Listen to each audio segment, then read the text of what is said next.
بچہ پیدا ہونے کے بعد انسان کوشش کرتا ہے، وہ کسی بھی دھرم کا ہو یا کسی بھی قوم سے ہو، کسی بھی مذہب سے تعلق رکھتا ہو، کوشش یہی کرتا ہے کہ اس کو تعلیم ملے اور بہترین ایجوکیشن اس کو ملے اور اس کا بچہ ایک اچھا تعلیم یافتہ ایجوکیٹڈ انسان بنے۔ اس کے لیے وہ اپنے بچے کو اچھے اسکول میں ڈالنے کی کوشش کرتا ہے۔ اسی طریقے سے مسلمان بھی اپنے بچے کو بہترین اسکول میں ڈالتا ہے ایجوکیشن کے لیے۔ اسکول میں، کالج میں، یونیورسٹی میں جو تعلیم دی جاتی ہے وہ دنیا کی تعلیم ہوتی ہے، ٹھیک ہے، دین کی تعلیم نہیں ہوتی ہے، لیکن ایک مسلمان کے لیے دین کی تعلیم حاصل کرنا بھی ضروری ہے اور فرض عین کے درجے میں۔ یعنی کسی بھی مسلمان کو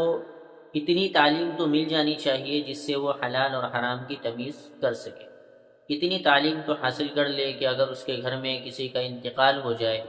اس کو قرآن پڑھ کے ثواب پہنچا سکے، اس کو کسی حافظ عالم کو بلانے کی ضرورت نہ پڑے، اپنے ماں باپ کا جنازہ پڑھا سکے۔ اگر اتنی بھی تعلیم نہیں ملی کہ وہ صحیح ڈھنگ سے نماز پڑھ سکے یا قرآن کی تلاوت کر سکے، تو پھر دوسرے مذہب کے انسانوں میں اور مسلمان ہونے میں کوئی فرق نہیں رہے گا۔ یہ اللہ کا حکم ہے، فرض عین کی طرح۔ اور جب بچہ پیدا ہوتا ہے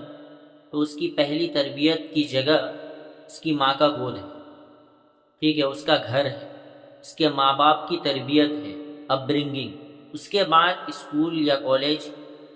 یا مدرسہ اور مکتب جہاں وہ تعلیم حاصل کرنے جاتا ہے، ایجوکیشن حاصل کرتا ہے، وہاں کے ذمہ دار اور ٹیچرز۔ اور پہلے زمانے کے مقابلے میں آج کے زمانے میں تعلیم کی اہمیت زیادہ ہے، کیونکہ دنیاوی تعلیم 90% حاوی ہو چکی ہے، اور لوگ چاہے وہ مسلمان ہو، ہندو ہو، کسی بھی دھرم کا ہو، وہ دنیا کی تعلیم پہ زیادہ فوکس کرتا ہے، زیادہ کیا 100%، 100% فوکس دنیا کی تعلیم پہ۔ ایسے ماحول میں دین کی تعلیم کی اہمیت اور ضروری ہو جاتی ہے کہ انسان اگر مسلمان ہے تو اپنے بچے کی پرورش کے ساتھ ساتھ، تربیت کے ساتھ ساتھ تعلیم کی فکر کرے کہ اس کو کسی آس پاس کے مکتب میں بھیجے، بنیادی جو بیسک دین کا نالج ہے، علم ہے، ایجوکیشن ہے، وہ ضرور دلائے،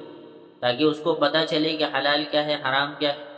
اللہ کا حکم کیا ہے، زندگی گزارنے کا طریقہ کیا ہے، اسلام نے کس چیز کو کہا ہے کرنے کے لیے، کس چیز سے منع کیا ہے نہ کرنے کے لیے۔ اسی طریقے سے اس کو پتہ چلے کہ نماز کیسے پڑھی جاتی ہے، قرآن کی تلاوت کیا ہے، کسی کے مرنے کے بعد کیا کرنا ہوتا ہے، اور زندگی گزارنے میں غلط کیا ہے اور صحیح کیا ہے، اس کی گائیڈنس اس کو اسلام کے طریقے پہ، طرز پہ مل جائے۔ اتنی تعلیم تو اس کے اندر آ جانی چاہیے، اور یہ ماں باپ کی فکر سے ہوتی ہے۔ اسی لیے مکتب قائم کیا جاتا ہے، مکتب کا نظام چلتا ہے، شہر میں، سٹی میں، گاؤں میں، دیہات میں، ہر جگہ۔ آپ اپنے بچوں کو مدرسہ نہیں بھیج سکتے، 8 سال کا کورس ہے، 10 سال کا کورس ہے، حافظ بننے کا کورس 3 سال ہے، تو کم سے کم بنیادی بیسک ایجوکیشن، آپ دین کی تعلیم ضرور دلائیں اپنے بچوں کو مکتب میں، اور مکتب کی اہمیت کو سمجھیں، مکتب کی ضرورت کو سمجھیں، تبھی ان نسلوں کے اندر اور آنے والی نسلوں کے اندر دین باقی رہے گا، اور یہ دین کی اہمیت کو سمجھیں گے، اپنے اسلام کی اہمیت کو سمجھیں گے، اپنے مسلمان ہونے کو اور اس کی حقیقت کو سمجھیں گے۔ یہ ماں باپ کی ذمہ داری ہوگی۔ تو ہر شہر میں، ہر سٹی میں زیادہ تر مکاتب کا نظام ہے، مسجدوں میں کلاسز کے شکل میں بھی چلتے ہیں، لیکن ایسے کئی گاؤں ہیں، دیہات ہیں، جہاں پہ مکتب کا نظام تو ہے، لیکن وہ چیزیں مہیا نہیں ہے، وہ ساری فیسلٹیز ان کو نہیں مل رہی ہے، جس کی وجہ سے ان کو پڑھانے میں بھی تکلیف ہوتی ہے اور بچوں کو پڑھنے میں بھی تکلیف ہوتی ہے، کیونکہ جب تک اسباب، جو بیسک چیزیں ہیں کسی بھی چیز کو حاصل کرنے کے لیے، اگر وہ انسان کو میسر نہ ہو، حاصل نہ ہو، تو اس چیز کو کمپلیٹ کرنے میں نا بہت پریشانیاں آتی ہیں۔ تو ایسے کئی مکاتب ہیں گاؤں علاقے میں، دیہات میں، جہاں پہ بنیادی ضرورت، بیسک چیزیں نہیں ہیں۔ تو ہمارے ایک پہچان کے بہت بڑے مسیحی انسان ہیں، ان کا نام ہے سمیر احمد خان صاحب، یہ گولڈ بزنس مین ہے۔ ان کی خدمت اور ان کی سوچ اور ان کی پرسنالٹی بہت ہائی لیول کی ہے، اور چھوٹا تو میرے حساب سے یہ سوچتے نہیں ہیں، بہت بڑی ذہنیت کے بھی مالک ہیں، مائنڈ ماسٹر آدمی ہیں۔ ان کی سوچ خاص کر کے تعلیم کو لے کر اور اسلام کی خدمت کو لے کر، قوم کی خدمت کو لے کر، اسی طریقے سے خصوصاً علماء کی خدمت کو لے کر اتنی زیادہ وسیع ہے، اور یہ اتنا زیادہ فکر مند ہیں اور اتنا زیادہ سوچتے ہیں کہ میں آپ کو اس کو لفظوں میں بیان نہیں کر سکتا۔ انہوں نے کئی مدارس اور کئی مکاتب میں خدمت کی ہے، کر رہے ہیں۔ علماء کے لیے تو یہ 24 گھنٹے 24/7 کھڑے رہتے ہیں، اور غریب مسکین بیوہ یتیموں کے لیے تو ہمیشہ ہی یہ کھڑے رہتے ہیں۔ اس کے علاوہ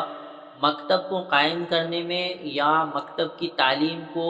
نظام کو صحیح کرنے میں بھی ان کا بہت بڑا رول ہوتا ہے۔ تو ایسے ہی ایک مکتب کے بارے میں ان کو پتہ چلا جس میں کچھ کتابوں کی ضرورت تھی یا کچھ ٹپائیوں کی ضرورت تھی۔ انہوں نے ان کو پیسے بھجوائے اور ان چیزوں کا انتظام کیا گیا سمیر بھائی کی طرف سے۔ سمیر بھائی کی جو سوچ ہے نا، وہ اس چیز کو لے کر ڈیولپ ہے کہ دین کی خدمت، قوم کی خدمت اور